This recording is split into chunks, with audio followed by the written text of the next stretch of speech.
So, who else has experienced the start of year slowdown? If you are a subject matter expert, like most of our clients are, and like we are, you know that the time period that we're in right now, as this video is being released, between Thanksgiving and the New Year, can sometimes be a little, shall we say, crickety, right? People are more focused on holidays, they're more focused on sort of internal projects. And so we don't hear from people quite as much, right? So, and that silence, it's a double edged sword. On the one hand, we don't have as much business coming in, the thing, our lifeblood, right?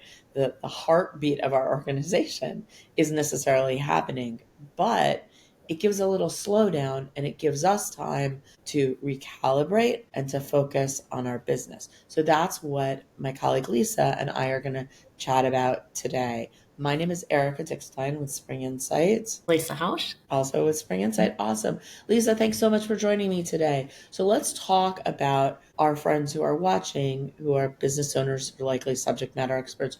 What are some things that they can use this time that might be a little slower? It isn't for everybody, but for a lot of people, it might be a little bit slower. What are some things that they can focus on? So, one thing that I'll start out by saying that one thing that we're focusing on is talking to existing clients and checking in with them to see, are there some small projects that they might want to work on? I think that's fantastic to reach out. It's a perfect time of year to do that. One of the things I find is it's time to reconnect with things that are on the back burner. And one of those is finding out, what's going on with your clients, what has changed in your business, are there new needs, and really updating your client profiles. Yeah, I think that's exactly right. And if you think about it, if you're thinking strategically about your business and what your business is going to be doing next year, then they are too. And so it's such a great time to get in touch, to remind them that you're still around. Oh, and by the way,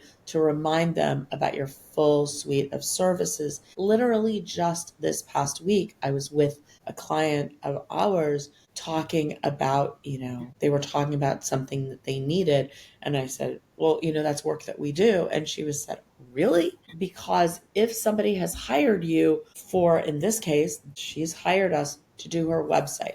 She had hired us only to do our website. And she's been a maintenance client of ours for years, but she needed help with marketing. And she wasn't really aware of the full suite of marketing services that we have because it's not something that we clearly keep people as abreast of. So making sure that you're in touch with your current clients. Next, the other thing that is a great thing to do during sort of the slowdown is getting in touch with whether it's former clients or actually work that you've bid on that maybe you lost. Because a lot of times you might have lost it to somebody else and that person didn't work out, or you lost it because it was the wrong time and maybe they're closer to it being the right time. Sure. And in looking back at particularly those contracts that you didn't win, and Mhm. really reflecting on maybe why you didn't. Is there something that you can tweak in your current services? Is there a specific niche you can take a look at going into the next year that maybe help you win some of those contracts in the future? Absolutely. And what I'll say next, I think really will be a good segue into our next thing, although we won't go there quite yet,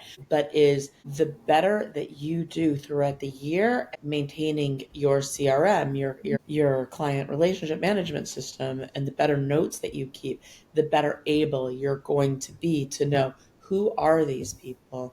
What happened? Did you win it or did you lose it to another person? Did you lose it to timing? But taking a gander back into your CRM and seeing who are the people that you haven't been in touch with for a little while, et cetera, et cetera, which is, as I said, that would be a really good segue into the next thing that I think that makes sense to talk about, which is those are both outward facing. And, you might be thinking, yeah, Erika, but, it's like December 15th.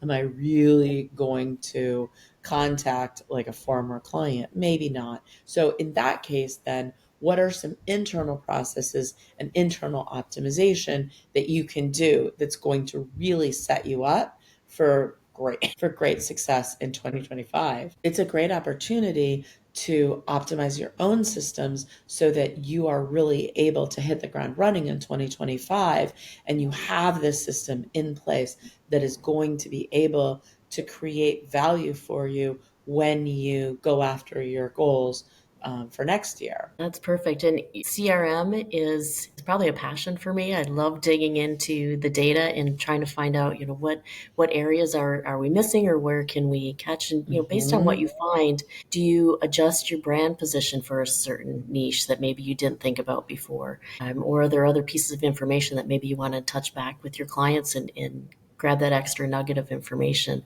But you're spot on. Like, building your CRM and the information is critical. Absolutely. And that's just one of the areas within your organization that you can focus on optimizing. I mean, there's a panoply of others.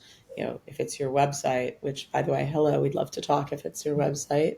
Is it your workflows, which CRM is only one piece of your entire workflows. In the case of Spring Insight, you might have other automations and all kinds of other things that are built in. Is it a new marketing program? We'd also love to talk to you about that. But what are the pieces, the foundational pieces of your organizational structure that are going to create to use a little bit of a cliche, your engine of success for next year? Yes, and digging into that and finding out exactly what your clients need, almost like your doctor checkup, right? You want to get in and update the files and see what else is needed, where else can we fit. And for Spring Insight, it's reaching out to those clients, and maybe they didn't, like you mentioned, like they didn't know exactly what we can offer, and kind Mm-hmm. of building that relationship and continuing that relationship. Yeah, or even just getting yourself with a really good, solid first quarter plan for next year. So, Lisa, thank you so much. This was really a treat to chat with you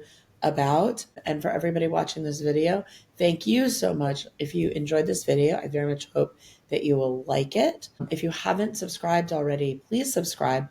We put out new content every single Tuesday to help your organization be more strategic in your web presence. And if one of those items that you're thinking about for next year is either, as we said, your website or your marketing program, please go to our website, springinsight.com, springinsigt, and it's also, of course, down below in the details of the video. Set up time. We'd love to do a consultation with you where we can talk about how we fit into your overall strategic marketing plan.